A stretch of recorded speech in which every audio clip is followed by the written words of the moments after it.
মামা, ও মামা, আরে ও বাঘ মামা, ওঠো তাড়াতাড়ি। ও হালুম, কি হয়েছে ভাগ্নে? এত ডাকাডাকি করছিস কেন? তুমি এখনো পড়ে পড়ে ঘুমাচ্ছ? এদিকে যে বেলা গড়িয়ে যাচ্ছে, সেদিকে কি তোমার কোনো খেয়াল আছে?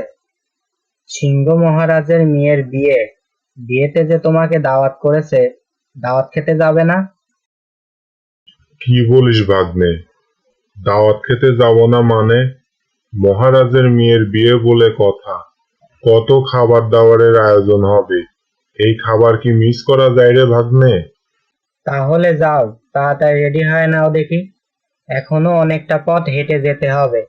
সময় মতো পৌঁছাতে না পারলে খাবার দাবার আর কপালে জুটবে না। ভাগ্নে, তুই একটু এখানে অপেক্ষা কর, আমি এক্ষুনি রেডি হয়ে আসছি। মামা, রেডি হতে তো যাচ্ছ, কিন্তু সিংহ মহারাজের মেয়ের বিয়ে বলে কথা, কিছু একটা উপহার তো নিয়ে যেতে হবে নাকি? না না ভাগ্নে, কথাটা তো তুমি মন্দ বলনি। কিছু তো একটা উপহার নিয়ে যেতেই হবে। তবে আর এমন কি, দুটো মুরগি মেরে নিয়ে যাব? না না মামা, মুরগি না, তুমি বরং এক হাঁড়ি রসগোল্লা নিয়ে যাও। এ আবার এমন কি বিষয়? এক্ষুনি বেটা ময়রার দোকান থেকে রসগোল্লা নিয়ে আসছি। হ্যালো, বুঝলি ভাগ্নে শেয়াল, অনেক দিন পর আজ জমিয়ে খাওয়া দাওয়া করব। ওখানে তো অনেক খাবারের আয়োজন থাকবে, কোনটা ছেড়ে যে কোনটা আগে খাবো বুঝতেই পারছি না। মামা, আগেই এত ভাবনা চিন্তা করো না তো। আগে তো গিয়ে দেখি কেমন কি আয়োজন করেছে, তারপর না হয় সিদ্ধান্ত নিও কোনটা আগে খাবে আর কোনটা পরে খাবে। ভাগ্নে, তুই একটু হাঁড়িটা নে তো। ওই যে শিয়ালের মাথার উপরে রসগোল্লার হাড়ি দেখা যাচ্ছে, চল আমরা হাড়িটা নিয়ে পালাই। কিন্তু শিয়ালের সঙ্গে যে বাঘও আছে। আরে এত ভয় পাচ্ছিস কেন? আমরা তো হাড়িটা নিয়ে গাছে উঠে পড়ব, ওরা তো আর গাছে উঠতে পারবে না, তাহলে আমাদেরকে ধরবে কিভাবে? ওহ, হাঁড়িটা কি ভারী! এত বড় শরীর থাকতে আমাকে দিছে হাঁড়ি টানতে। কিরে ভাগ্নে, মনে মনে কি এত বিড়বিড় করছিস? না মামা, কিছু না।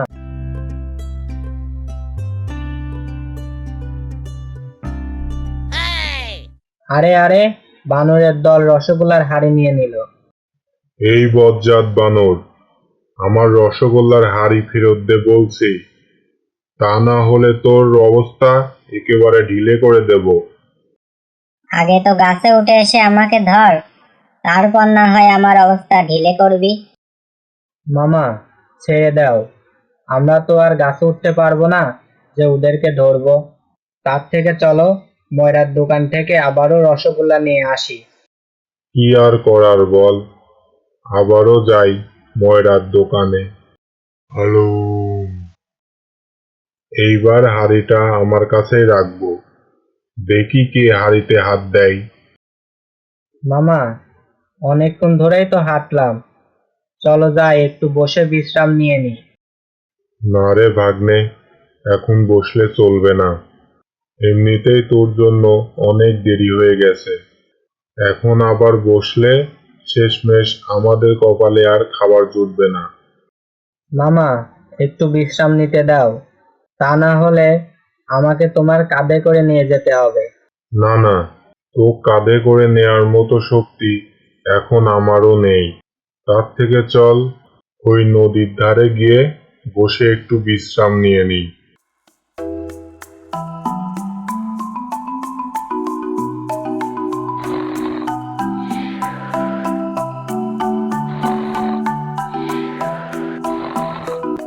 আহ, কি সুন্দর একটা গন্ধ পাচ্ছি। গন্ধটা ওই হাড়ি থেকে আসছে, নিশ্চয়ই ওই হাড়িতে রসগোল্লা আছে।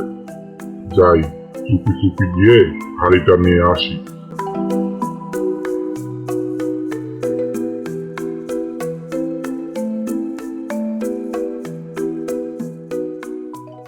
মামা, চলো এবার যাওয়া যাক। চল ভাগ্নে, এবার হাঁটা লাগাই। কিন্তু হাড়িটা গেল কোথায়? এখানেই তো রেখেছিলাম। ওই তো মামা, হাড়িটা নদীতে ভাসছে। ধন্যবাদ বাঘ মামা। এখন এই রসগোল্লা আমি মজা করে খাবো। যা ভাগ্নে, এবারও রসগোল্লার হাড়িটা হাতছাড়া হয়ে গেল। কি আর করবে মামা, যাও আবারও ময়রার দোকানে গিয়ে এক হাড়ি রসগোল্লা নিয়ে আসো। বেটা বাঘ, বারবার আমার দোকানে ডাকাতি করা হচ্ছে। এবার আয় বেটা, তোরই একদিন কি আমারই একদিন। হ্যালো। দাঁড়া বেটা, এবার নে রসগোল্লা।